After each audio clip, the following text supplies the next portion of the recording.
नमस्कार, are Nayak Hindi education में आप सभी का स्वागत है। जैसा कि आप सभी जानते हैं कि हमने हिंदी साहित्य से संबंधित जो भी नेट सेट के एग्ज़ाम में जितना भी सिलेबस है उसके अकॉर्डिंग वीडियो बनाना शुरू कर दिया है। तो चलिए आज हम जानते हैं प्रयोगवादी युग। ठीक है, तो जिसका प्रकाशन 1943 के बाद हुआ। ठीक है, तो चलिए उसका अध्ययन करते हैं। इसके पहले आपको बता दें कि हमने भारतेंदु युग, द्विवेदी युग, छायावादी युग और प्रगतिवादी युग पे वीडियो बना के डाल दिया है। यदि आपने नहीं देखा है तो कृपया जाके देख लीजिए, और यदि आपको पसंद आए तो लाइक और सब्सक्राइब करें, क्योंकि हमें मोटिवेशन किसी भी तरह का कोई मिल नहीं रहा है। तो कृपया एक लाइक करके और सब्सक्राइब करके हमें मोटिवेट करें। तो चलिए शुरुआत करते हैं। अब प्रयोगवादी है क्या, प्रयोगवादी युग क्या है, प्रयोगवाद है क्या? तो जैसे प्रयोगवाद का तात्पर्य ये होता है कि नए नए प्रयोग को करना। ठीक है, नए नए चीज़ पर एक्सपेरिमेंट करना। तो काव्य के क्षेत्र में क्या हुआ था, जो साहित्यकार है, जो कवि है, वो अलग अलग बिंबों का प्रतीक के रूप में लेकर अपनी भावनाओं को व्यक्त कर रहे थे। अपनी भावनाओं को व्यक्त करने के अलग अलग साधन के माध्यम से क्या कर रहे थे, वो अपनी भावनाओं को या समाज में एक व्यंग्य के रूप में कह सकते हैं कि वो अपनी प्रतिक्रिया दे रहे थे। यानी कहने का तात्पर्य ये है कि अलग अलग चीज़ों को आधार बनाकर, अलग अलग बिंबों को आधार बनाकर अपनी मन की भावनाओं को कह रहे थे। ठीक है, तो चलिए शुरुआत करते हैं। प्रयोगवादी युग 1943 हिंदी साहित्य का एक महत्वपूर्ण और क्रांतिकारी युग है। यह युग सामाजिक, राजनीतिक और सांस्कृतिक बदलाव के साथ शुरू होता है। ठीक है ना, इस युग में सामाजिक, राजनीतिक और सांस्कृतिक बदलाव हुए हैं, जिसमें साहित्यकारों ने अपनी काव्य रचनाओं में नए प्रयोग किए हैं। जैसे प्रयोगवादी कह रहे हैं ना हम इस युग को, तो इसमें क्या हुआ है, जो साहित्यकार हैं उन्होंने अलग अलग प्रयोग किए हैं।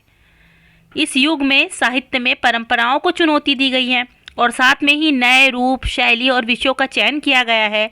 इस युग का उद्देश्य केवल साहित्य की परंपराओं को, सीमाओं को पार करना था, बल्कि उसे समाज के नए संदर्भ में भी प्रस्तुत करना था। प्रयोगवाद की शुरुआत तार सप्तक के प्रकाशन से मानी जाती है। तार सप्तक का जब प्रकाशन हुआ, अज्ञे जी इसके क्या थे, संपादक थे।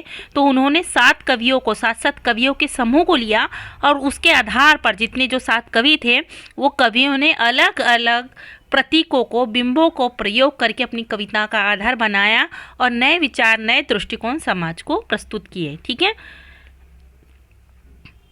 देखिए प्रयोगवाद की शुरुआत तार सप्तक के प्रकाशन से मानी जाती है। तार सप्तक का संपादन अज्ञे जी ने सन 1943 में किया। तार सप्तक में 7 कवियों की रचनाएं संकलित है। ठीक है, आगे हम बताएंगे। अज्ञे जी ने प्रतीक पत्रिका का भी संपादन किया है। अज्ञे जी के अनुसार प्रयोगवाद कोई वाद नहीं है, यह किसी स्कूल के राही के समान नहीं है, बल्कि राहों के उन्मेषी है। ठीक है, निरंतर प्रयोगशीलता ही धर्म है। यानी लेखकों के संबंध में कहा है कि ये कोई प्रतीकवाद जो है, ये कोई प्रयोगवाद है, कोई वाद नहीं है। ये क्या है, ये नए नए चीज़ों को प्रयोग करना, ये निरंतरता, नए नए चीज़ों को लाना एक प्रयोगशीलता है। और ये जो कवि है वो राहों के उन्मेषी है। उन्मेषी मतलब क्या है कि ये राहों के उन्मेष के, इनमें जो जो चीज़ आते जाएगी उसको समाहित करके, उसे परिवर्तित करके समाज के सामने प्रस्तुत किया जाएगा। ठीक है, नए नए खोज, नए नए परिवर्तन चालू रहेंगे। यानी निरंतर प्रयोगशीलता ही इनका धर्म है। ऐसा किसने कहा? अज्ञे ने तार सप्तक का संपादन किया था और प्रतीक पत्रिका भी निकाला है। और उन्होंने 7 कवियों के समूह बनाए हैं, और वो जो समूह में सदस्य है, तार सप्तक 1, 2, 3 और 4 तार सप्तक करके, ये एग्ज़ाम में पूछा जाता है कि पहले तार सप्तक का प्रकाशन कब हुआ, उसके कितने कवि थे, फिर दूसरा तार सप्तक का प्रकाशन कब हुआ, उनमें कौन से कवि सम्मिलित थे, तीसरा, चौथा। ठीक है ना, इस तरह से पूछा जाता है एग्जाम में। अब प्रयोगवादी युग की क्या पृष्ठभूमि थी, क्यों प्रयोगवाद का जन्म हुआ?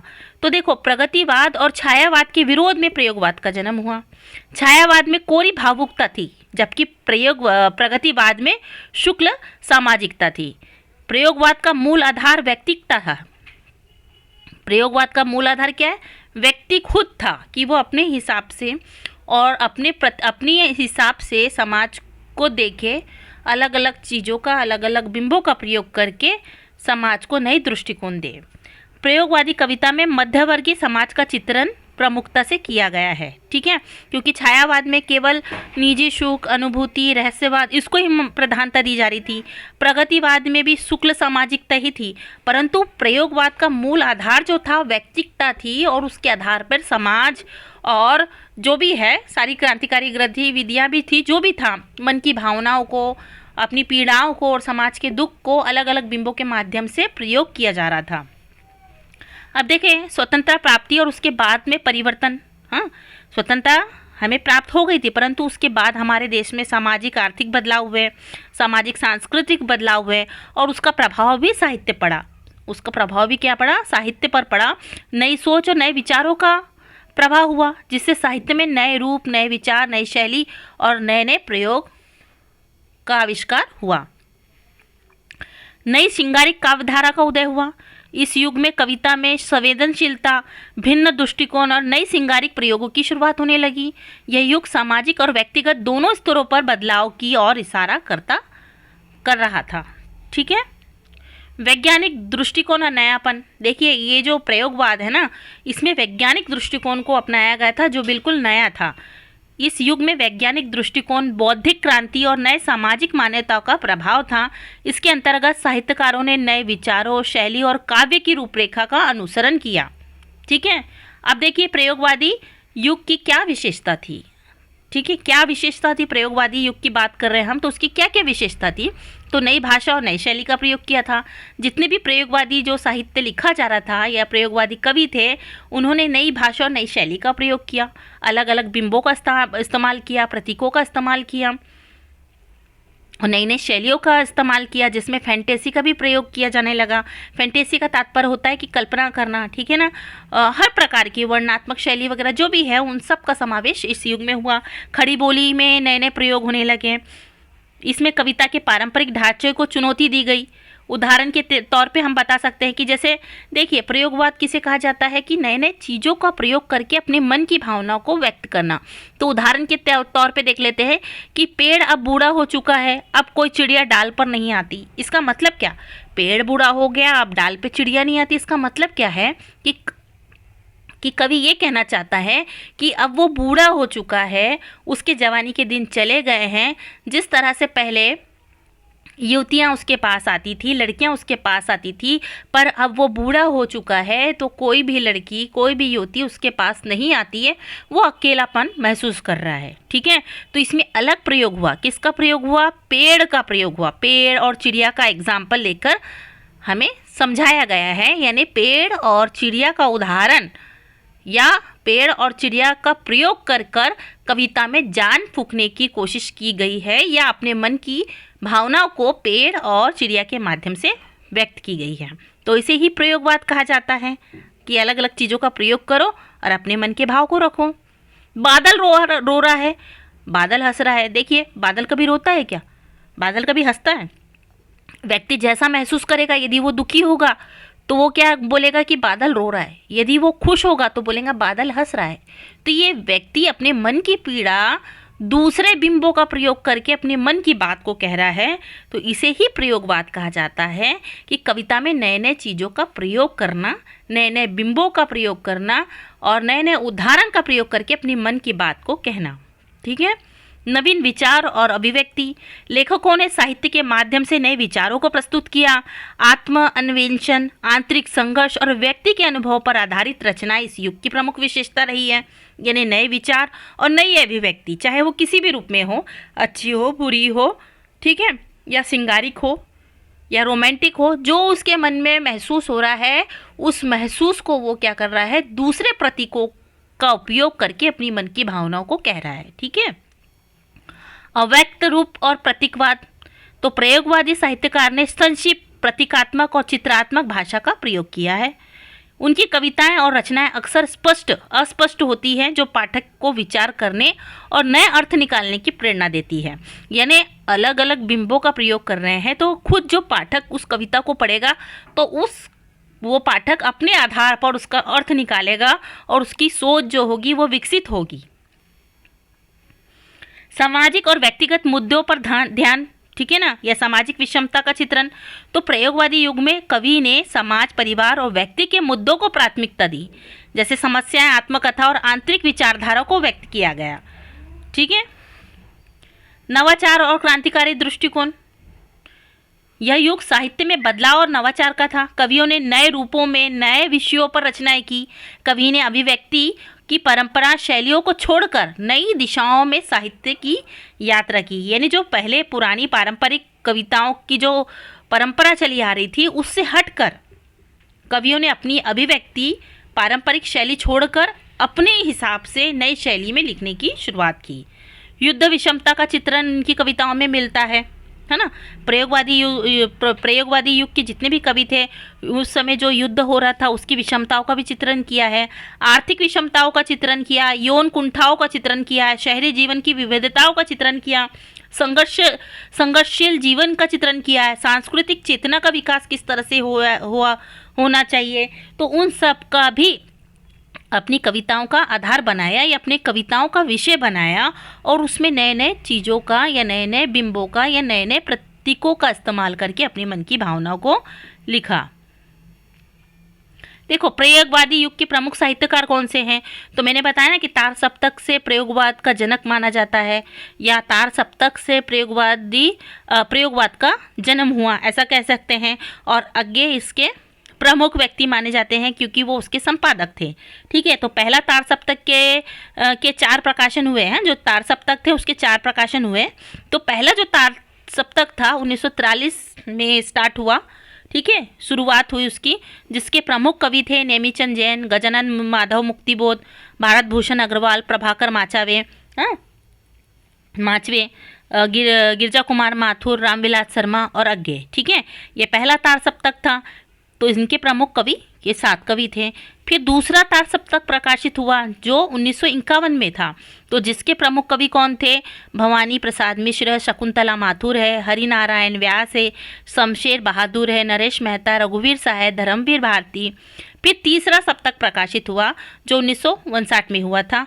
तो प्रताप नारायण त्रिपाठी है, कुंवर नारायण है, कीर्ति चौधरी, केदारनाथ सिंह, मदन वात्स्यन, विजय देव नारायण शाही, सर्वेक्षल दयाल सक्सेना।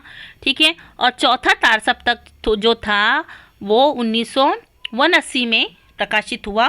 ठीक है, उसके भी 7 कवि थे, अवधेश कुमार, राजकुमार, ठीक है ना, स्वदेश भारती है, नंद किशोर है, श्री राम वर्मा, राजेश किशोर।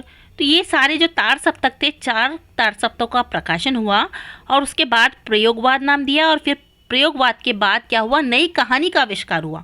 अज्ञे ने बोला कि हम वाद विरोधी नहीं है, हाँ, परंतु हम किसी वाद को भी नहीं मानते हैं। और फिर उसके बाद में उन्होंने क्या किया, जितनी भी बाद में 1960 के बाद में जो कविताएं प्रकाशित हुई, तो उनको नई कविता का नाम दिया, समकालीन कविता का नाम दिया। फिर कहानी है, बहुत सारे, मतलब कहानी के युग में फिर बहुत सारे वाद आए। तो ये क्या बोल रहे हैं कि हम कोई वादवादी नहीं है, ठीक है, वाद के विरोधी भी नहीं है। तो प्रयोगवाद जो है केवल एक नाम दिया था, क्योंकि इस काल में अलग अलग चीज़ों का इस्तेमाल करके या प्रयोग करके अपनी कविताओं की रचना की गई थी। ठीक है, फिर उसके बाद इनको नई कविता का रूप दिया गया, वो भी हम देखेंगे। ये कविता में प्रयोगवादी आंदोलन के प्रमुख कवि हैं। ठीक है ना, इन्होंने कविताओं में नवीन प्रयोग और प्रतीकात्मक शैली का प्रयोग किया है। उन्होंने न केवल रचनाओं में नए प्रयोग किए, बल्कि साहित्य की आलोचना में भी नए दृष्टिकोण प्रस्तुत किए हैं। अब देखिए, प्रयोगवादी युग की विधाएं जो है, कविता, इस युग में कविता के पारंपरिक रूपों को चुनौती दी गई थी। प्रयोगवादी कवियों ने पारंपरिक काव्य शास्त्रों को छोड़कर नए रूपों, नए विषय और नए तरीकों को अपनाया, है ना। पहले काव्य शास्त्र में रस, अलंकार, छंद वगैरह होना चाहिए, ऐसा बोलते थे, परंतु अब जो पारंपरिक पद्धति थी उसको छोड़ दिया गया, और प्रयोगवादी कवियों ने नए नए रूपों, नए नए विषयों, नए नए तरीकों को अपनाना शुरू कर दिया काव्य में। गद्य साहित्य का भी विकास इस युग में हो गया था। गद्य लेखन में भी प्रयोग होने लगा, जिसमें निबंध, कथा, उपन्यास, आलोचना, आदि में नए दृष्टिकोण से विचार किया जाने लगा। कविता के नए रूप सामने आने लगे। इस युग में काव्य रूप में छोटे स्वरूप, प्रतीकात्मक और व्यक्तिता प्रमुख तत्व हैं। ये सब का समावेश होने लगा।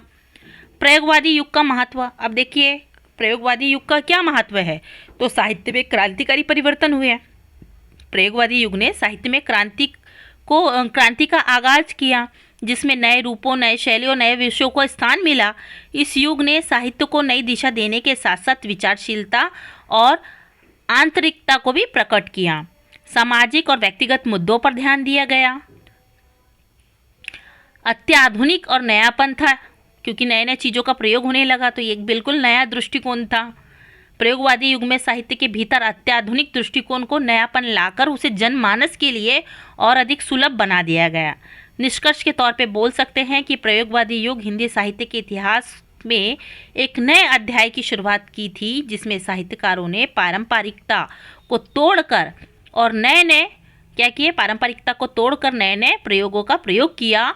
यह युग साहित्य को नया दृष्टिकोण देने वाला था, जिसमें सत्य, सामाजिक जागरूकता और साहित्य के नए रूप समावेश थे। तो आशा करते हैं कि आपको ये प्रयोगवाद समझ में आया होगा। यदि समझ में आया होगा तो लाइक करें, सब्सक्राइब करें। धन्यवाद।